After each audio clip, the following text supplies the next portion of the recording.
In this lesson, we'll take a look at a few of the brain models. So this is a superior view looking down on the brain. One of the things you see when you look at the brain that it's not smooth. You're going to see outward folds and shallow grooves. An outward fold is known as a gyrus. So they kind of look like worms. So what I've labeled here for you, all of these are gyri, right? Gyri would be plural, gyrus would be singular. The shallow groove that goes in next to the gyrus is known as the sulcus. Now, just real quick before I show you the cortex and the white matter, you can even see here, right, this is sagittal cut through the brain. This is a upward fold or an outward fold. That would be a gyrus. And then right here going down, sulcus. Up, gyrus, down, sulcus. Right, so it gives you another perspective. The reason for this slide is that the outer layer, right, the superficial layer of the cerebrum is actually gray matter, and we call that the cerebral cortex. It's not very thick, it's a couple millimeters thick, and you can see here what's painted in green would be the cerebral cortex, and then the white matter would be the tracts that are deep to it, right? There's different types of tracts that are sending information, down to the spinal cord or different parts of the brain. That would be myelinated tissue.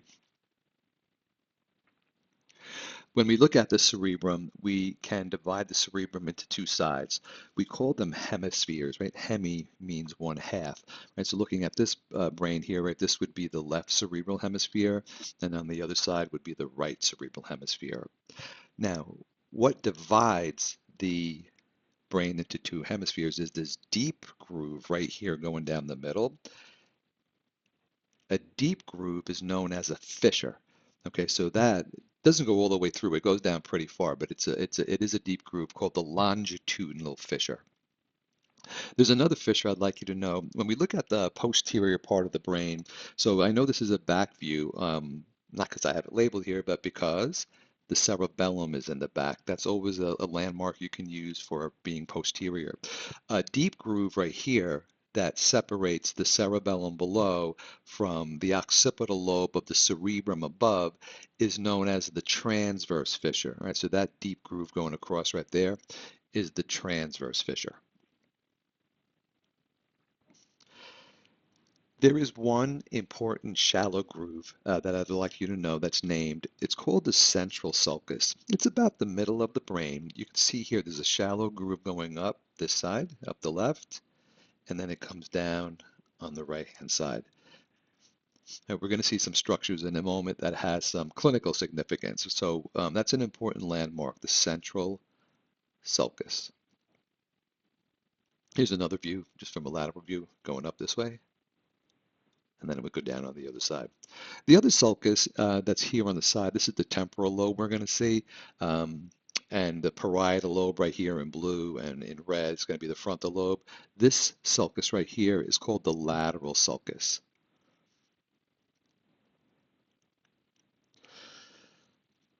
There's a few cranial nerves that I'd like you to be able to find also on the brain model.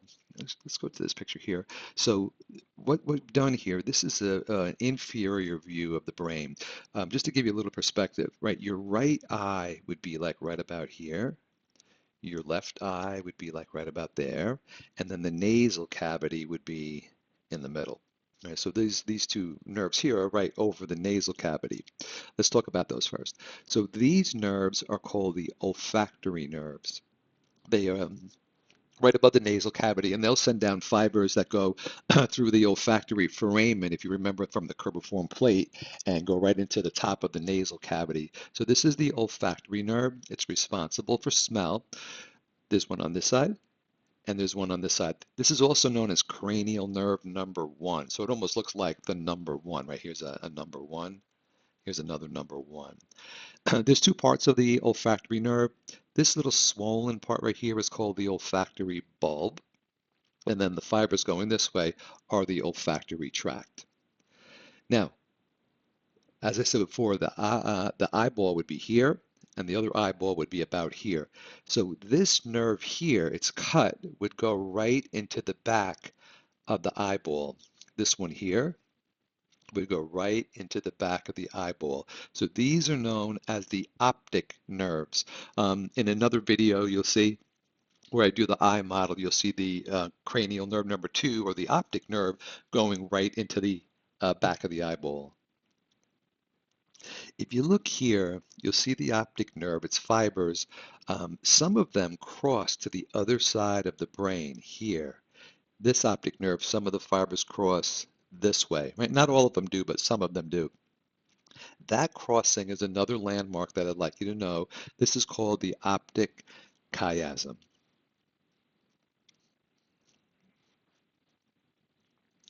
Now, the cerebrum has 5 lobes. What we're going to do is we're going to combine them into 4 just to make it a little bit easier. If you go to the central sulcus, which again is an important landmark, right here, everything anterior this way is the frontal lobe. From the central sulcus back to about here where the brain starts to go, more vertical, this is the parietal lobe. Right in the back of the cerebrum, occipital lobe, and then this big guy right here is the temporal lobe. Now, what I did was, there is another lobe. If we open this up, if we drop the temporal lobe down and we lifted the frontal lobe up and the parietal lobe up, and we looked in the lateral groove here, or the lateral sulcus, we would see another small lobe called the insula. We're going to combine that together with the temporal lobe. So we're going to say the insula is part of the temporal lobe. So let's look at the frontal lobe specifically. As I said before, this is the central sulcus. Everything anterior to that would be the frontal lobe. And there is one important gyrus that I'd like you to know. It's actually named, it's right in front of the central sulcus. It's called the precentral gyrus, right? Pre meaning before. Central represents or refers to the central sulcus, and we said before a gyrus is an outward fold. This is where all of our voluntary movements come from, right? Everything that you do, me moving my mouse right now, the cursor, is all coming from the precentral gyrus. The parietal lobe, again, if you go to the central sulcus, all the way back until the cerebrum starts to go down vertical, that's going to be the parietal lobe. And again, there's one important gyrus that I want you to know. It's called the postcentral gyrus. Now, post meaning after, right, or behind, so it's going to be after the central sulcus. This is where we perceive all of the sensory information coming up from your body. So if you feel like hot, cold, pain, touch, vibration, all of the senses that we feel on our body, they are perceived on the postcentral gyrus. And just as a by the way, some people do call this the primary sensory area because, again, we sense everything from our body. And if I go back to the previous slide, some people call the precentral gyrus the primary motor area. So I do hear both of them. In the back, all of this green here, right? I'm not painting that here, but all of this area is the occipital lobe, right? This is where we perceive vision, actually. And then the temporal lobe right here is mostly hearing. And as I said, we're going to include the insula, which we don't see here as part of the temporal lobe. The insula does taste and smell. Yeah, so this is going to be the whole temporal lobe right there. Okay, the last parts of the cerebrum. So if we cut through the cerebrum on a sagittal section, there's going to be 3 structures that I'd like you to be able to find. So this big white C-shaped structure here, all the way down to here, is called the corpus callosum. Right, this is actually myelinated axons that are running from the left cerebral hemisphere over to the right cerebral hemisphere and vice versa, so that the left side of the cerebrum can communicate with the right side of the cerebrum. But one of the important things about it also is it forms the roof, or like the ceiling, of a cavity known as the lateral ventricle. So watch this. This tissue right here is not nervous tissue. It's actually like connective tissue. When I teach dissection, I have my students take a little probe and rip this away. It's almost like a cloudy saran wrap, and you can rip this away really, really easy. And then when you look in here, you see inside the lateral ventricle. So this corpus callosum forms the roof of that lateral ventricle. This little membrane, which is the wall of the lateral ventricle, is known as the septum pellucidum, right? Septum pellucidum. And then forming the floor of the lateral ventricle, see this white tissue right here? This is called the fornix. Now this does other things also that's beyond the scope of our course, but we'll just identify this as the fornix being the floor. Okay, so corpus callosum, septum pellucidum, and the fornix. Those are the main structures for the cerebrum. Here's just another model. You can see different models, same structures. Corpus callosum, septum pellucidum, and then the white area here is the fornix. Okay, so this region here below the fornix, so here's the fornix, all of this region right here, everything there is known as the diencephalon. Anything that has the name thalamus lives in the diencephalon. So the first structure you want to always locate, it kind of looks like an almond right here. This is called the thalamus. And this is a major relay of sensory information up to the brain. Then right below here is the hypothalamus. That even includes this little bump right here. I labeled it for you as the mammal, everybody. So this would be the hypothalamus. Right, this is a major controller of the autonomic nervous system, your body temperature, the endocrine system. It makes you feel hungry, makes you feel thirsty. Important structure. You'll look at this again in great detail in AMP2 because it does have a good amount of control over the pituitary gland. Go back to your almond, right, the thalamus. The area above the thalamus is the epithalamus. So all of this here would be the epithalamus. Now there's two structures within the epithalamus. One is called the choroid plexus.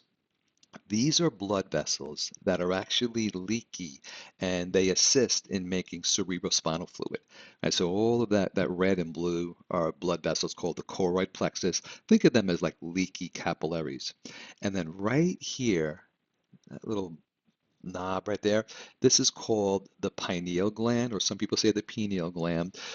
This is an important gland because it produces a melatonin that suppresses the nervous system. Okay, so those are the three structures of the diencephalon.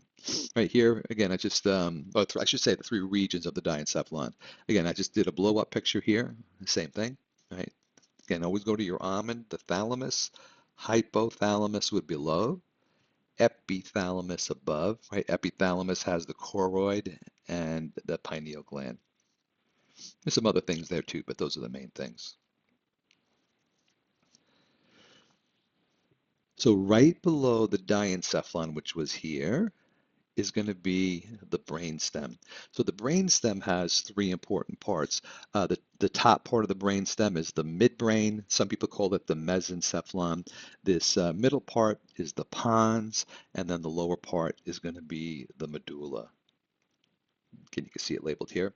Right, the midbrain has a number of regions within it that control our motor movements. The pons has some regions for like respiration. The medulla also regions for breathing, for your heart rate, for dilating your blood vessels, even sneezing and coughing, vomiting. Those are all areas that are controlled by the medulla. I like to think of the brainstem as the primitive brain. This is the brain that keeps us alive. The fourth part of the brain is called the cerebellum, right? It actually means the little brain. So when you look at the cerebellum, like I said, it's always going to be posterior. It's in the back of the brain. If we took it off of the brain, you would see, just like the cerebrum, there's two hemispheres, but this time we have to say cerebellar hemispheres, right? Before it was cerebral hemispheres, right? So here's the right cerebellar hemisphere. There's the left, and then right in between right here, this is known as the vermis, right? Vermis means worm-like, kind of resembles a worm. When you slice or cut through the cerebellum so that you have like a sagittal plane, you're going to see a couple different things. You're going to see all of this white matter that branches. This is known as the arbor vitae. And then the gray matter of the cerebellum's kind of like would be the leaves on the branches. That's going to be what we call the cerebellar cortex. Right? Our cerebellum is important for muscle control, tone, right? Muscle tone. I'm sorry, not muscle control, movement control, like so that our movements are smooth and coordinated. Muscle tone. It also does some balance and equilibrium. The last model for the brain that you should be familiar with is the actual ventricle system, right? The ventricles are cavities in the brain that make the cerebrospinal fluid. So in each cerebral hemisphere, there's two lateral ventricles. So that's going to be these right here. Here's just a more of a front view. So again, you can see they're kind of C-shaped. And again, remember that corpus callosum formed the roof, right? They kind of has the same shape as the corpus callosum. Right, so cerebrospinal fluid is made in the lateral ventricles. From there, there's a foramen in here that's going to allow the fluid to go into this ventricle here. This is the third ventricle. I have a better picture, right, more from the side. Here's a picture of the third ventricle. And then from the third ventricle, there's going to be a long tube going down. This is the cerebral aqueduct. And then that's going to lead to the fourth ventricle. And you don't need to know this, but the fourth ventricle has these apertures, these openings, and the cerebrospinal fluid goes from the fourth ventricle and enters the subarachnoid space where it surrounds or circulates around the brain and spinal cord. And then it also goes into the central canal of the spinal cord. Right, so those are the models for the brain for our practical number 4.